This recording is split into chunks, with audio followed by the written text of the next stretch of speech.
Well, today is going to be a really fun day. I'm heading over to the new property for a couple days, and we're officially going to start the new cabin build. So let's head on over there. It'll be a pretty drive the whole way. The fall colors are really out in northern Minnesota.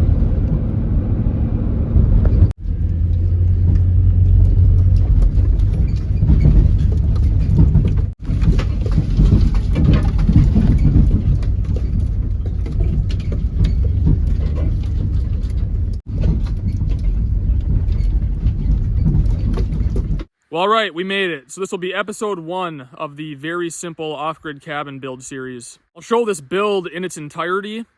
This is very simple backwoods construction. This is not going to be the Taj Mahal, $50,000 cabin. This is simple off-grid cabin in the woods that anybody could build if they want to, regardless of your construction experience, your age. This is as simple as it gets. And that's kind of the goal of this build, is just simple materials, just common sense, low cost. At the end, the result will be an affordable, simple cabin that will keep you out of the weather, will keep you warm, it will be structurally sound. What more do you need? So previously I said this cabin was going to be 16 foot by 24 feet. I'm going to make it 12 foot by 20 foot now with a 4-foot front porch. Reason being is we just don't need that much space right now. It's going to be me, Sierra, we're having a baby next month. So in a couple years, or a few years down the line when the family grows, I'll just add on to this and give us a couple more bedrooms. So this will be a very simple pad foundation for this cabin, same way I do all my cabins. It'll just be pads on the ground, some blocks on top of those to elevate the beams up off the ground a little bit, and that's really all there is to it.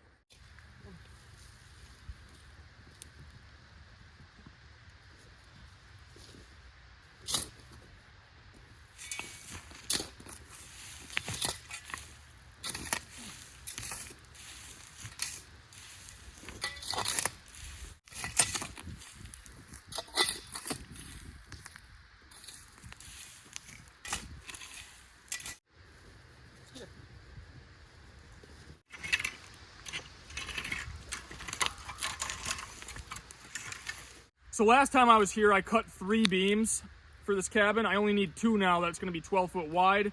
That third one I'll save, and I'll use that one for the addition that I build in the future. But the 24 foot will get used because we'll have a 4-foot front porch on it. So I'm still going to use the full 24 foot lengths of the beams. For the beams, I'm using these steel I-beams. That's what the trailer house was built on, obviously. So already had them here. Might as well use these because then I don't have to build them out of wood. I'll set my first pad right here, get it leveled, and then I'll measure 20 foot straight that way. And then once I get this side done, then I'll square up the rest of the footprint from there.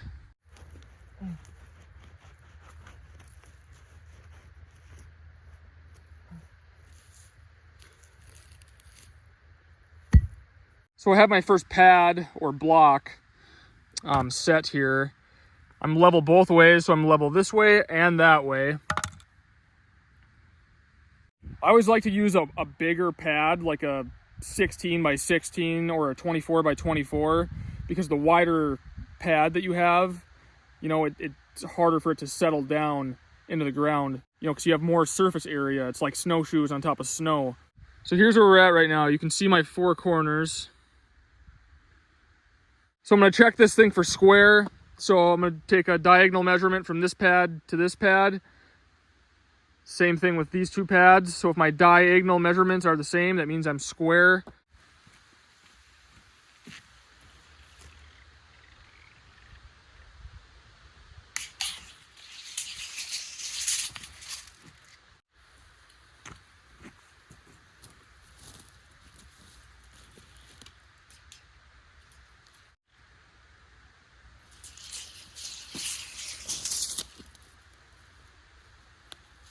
I got all 4 pads sitting where they need to be.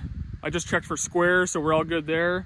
So this is just the corner of the cabin. I'll have the 4-foot porch, so there'll be 4 feet of the beam sticking out in the front here, and I'll do those pads later. So I'll do one at the 10-foot mark. I'm only gonna do 3 pads on the actual cabin part because, these are steel I-beams. They're no joke. They're really strong. If I was using wood, I would do a couple more in there for support, of course, but I don't think these are gonna bend. So I'll start in the high corner over here and then build the rest of them up to that height.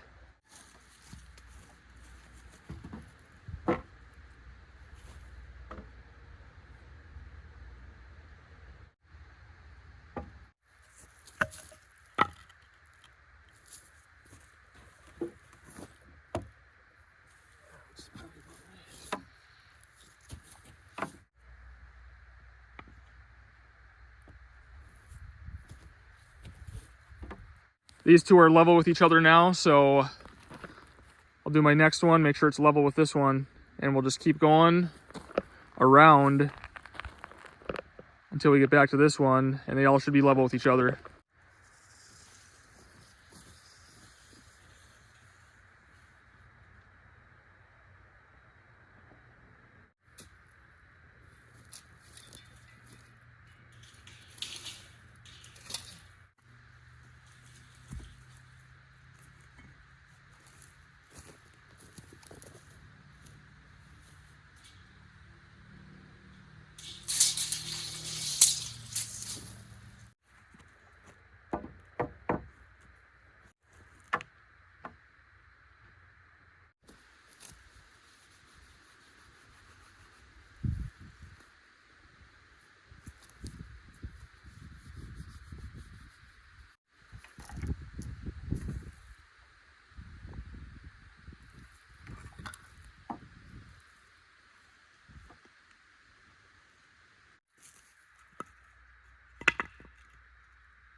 So you just saw me do this last one. We started here and I worked my way around this way.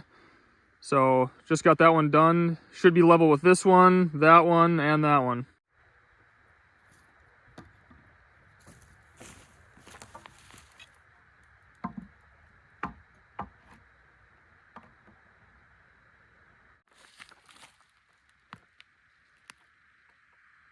Well, that's a good sign.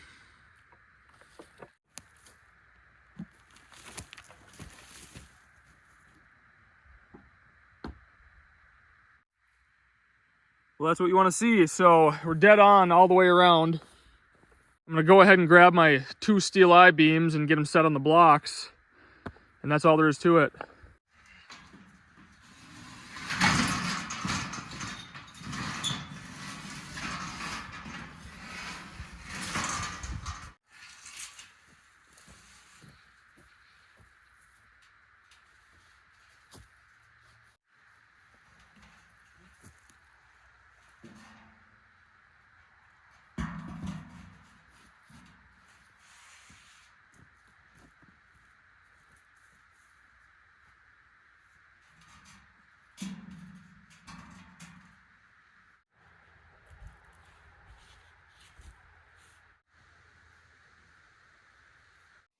So this first beam's in place. It's resting on the center of all the pads. And then you can see I have the overhang in the front for the porch. But I might end up extending this out a little bit actually and make it a little bit longer. We'll see. So then all these little flaps here you can see on the I-beam, I'll cut those off, and the remaining stuff that's kind of hung up on here. Even though they are out of the way pretty much, but I'll just cut them off. I don't have the generator with, so I'll do it next time.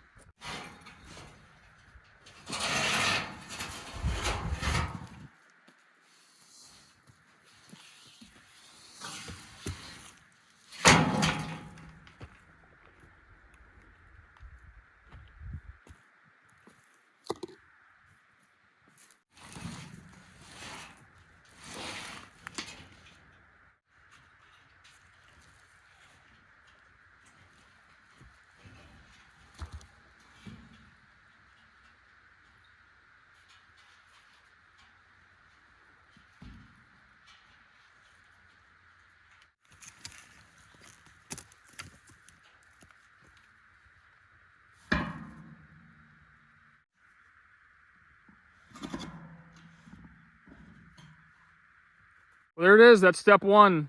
Got the pads all level with each other, the beam set on them. We're level, we're square, so it's how we want to start. So the cabin's going to be 12 foot by 20 foot. These beams are about 10 feet apart. And the reason I did that is because I want my eave wall to hang out past the pads. That way, if I want to skirt this, I have that option. And then the pads aren't in the way of the skirting. So when I build my floor joist will stick out a foot past each beam on the eave walls. Well, hey, we got to start anyways. I threw his ball up in here. He's going to sniff it out. Where is it?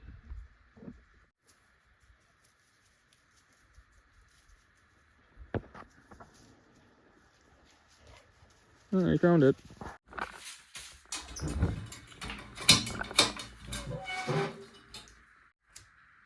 Get a fire going in this baby. It's gonna be cold tonight, like low 30s.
Good morning. I'll give you a quick little recap on what all we did here and try to explain a couple things in a little more detail.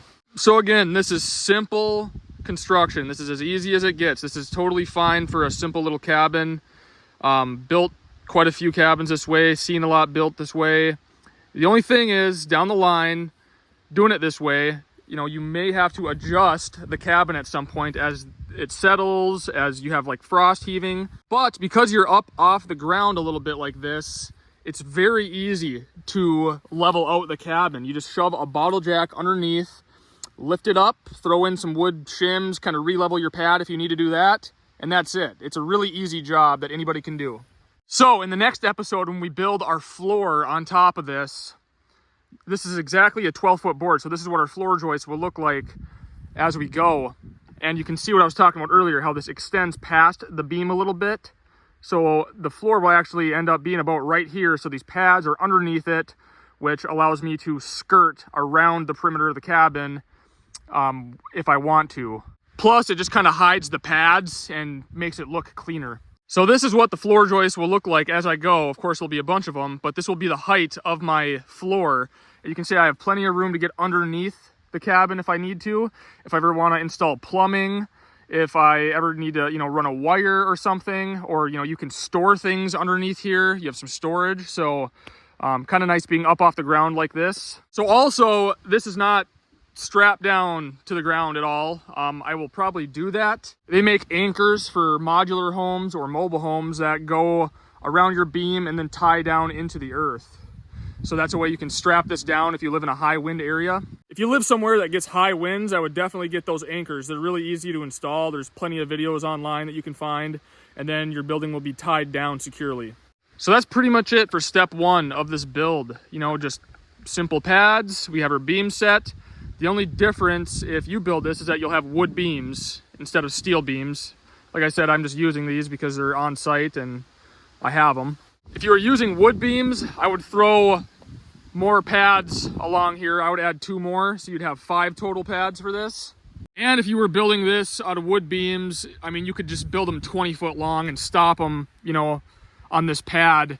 I just have these already cut at 24 foot, so I'm just going to use them for the porch, but you could just cut a 20-foot beam, have it stop right here, and then build your porch separately off the front.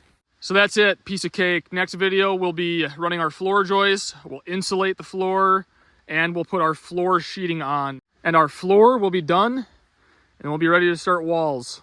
Well, I hope you like this video. Again, this is just simple, common sense construction, and anybody can do this. Thanks for watching, stay tuned, and I'll see you on the next episode.